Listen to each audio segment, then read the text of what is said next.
So this is part 2 of 1 Corinthians 13. It seems like when the Apostle Paul writes this particular section of the letter to Corinth, again, I'm not a minister, or I have taught classes before, so I'll probably be applying those techniques. But for those who aren't Christians, if you happen to be listening to this, some of you may have flipped through the Bible and have seen that there are books and then chapters and verses, but and a lot of you probably know this just from studying literature, that is not the way the Bible was written, that those were added later for our convenience. But excuse me a second.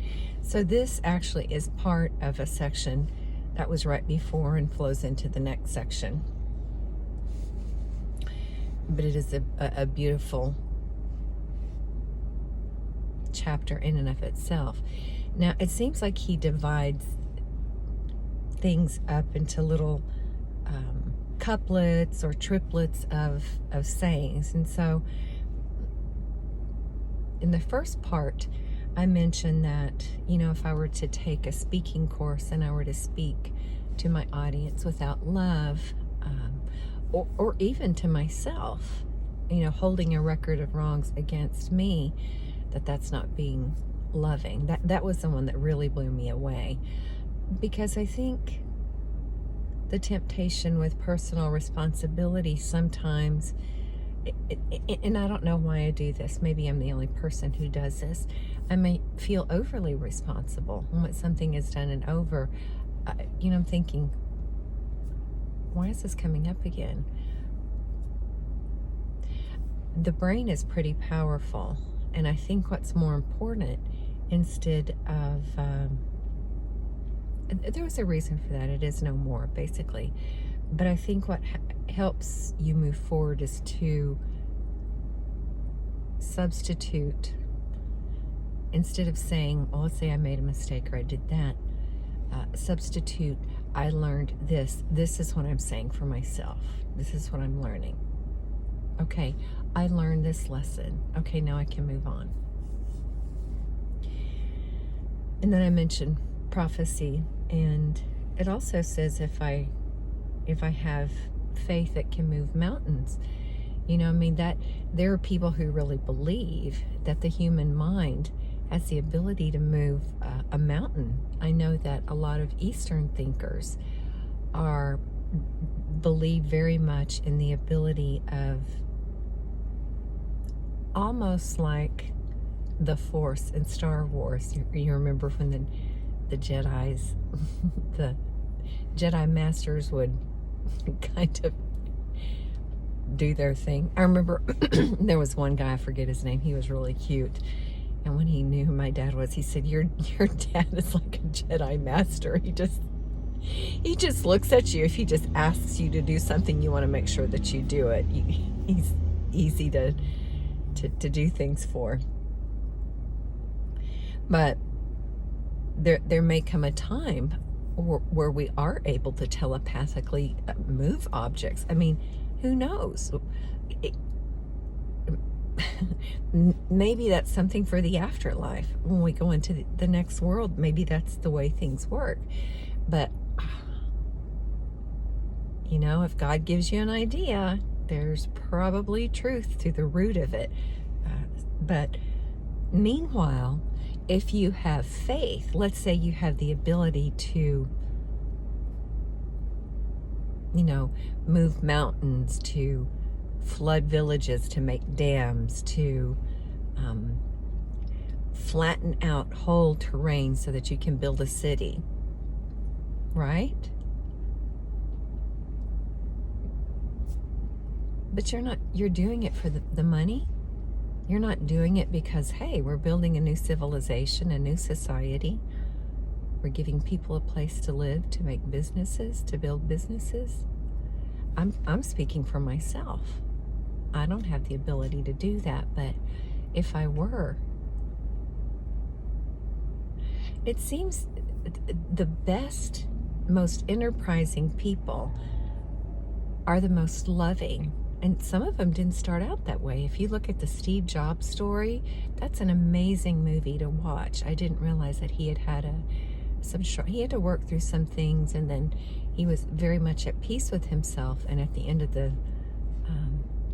of his life, he's quoted as saying, as he's departing this life, "Wow, wow, wow." And the assumption is that he was going right to heaven. Now, was he a Christian or not? Look, God is God. God is the only one who can make that call. I find that fascinating. And then the third part, there's the speaking in tongues and prophesying, and then the faith. And then if I am a giver, but I give without love.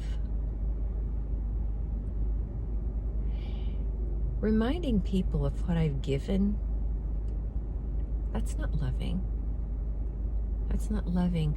Love, giving in secret is more fun. It is more fun. And I think the temptation for me has been, if I felt left out or hurt or whatever, to fall into that trapping of, hey, let me remind you of what I did for you or what I wanted to do or whatever. I'm going to work on that.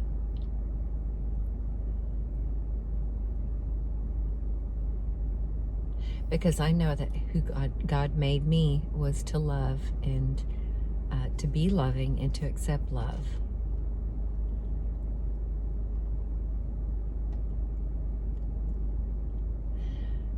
But loving, I think, also means as you are learning, you're not beating up on yourself. Walking around with that whip thing, doing this thing. I mean, what teacher ever really taught you with harshness where you walked away and went, wow, I really learned something?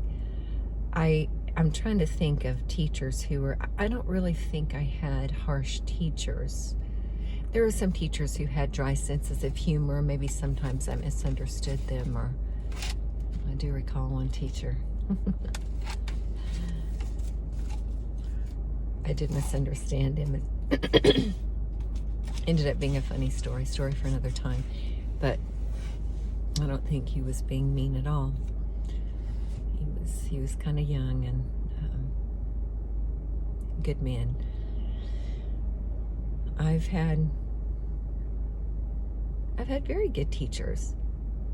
All of my teachers, from schools to colleges to church to seminar teachers to conferences to, I did a few side businesses where I'd go to things, and I just can't think of anybody who just actually I will say there was only one, and it was just a very, very, very short thing.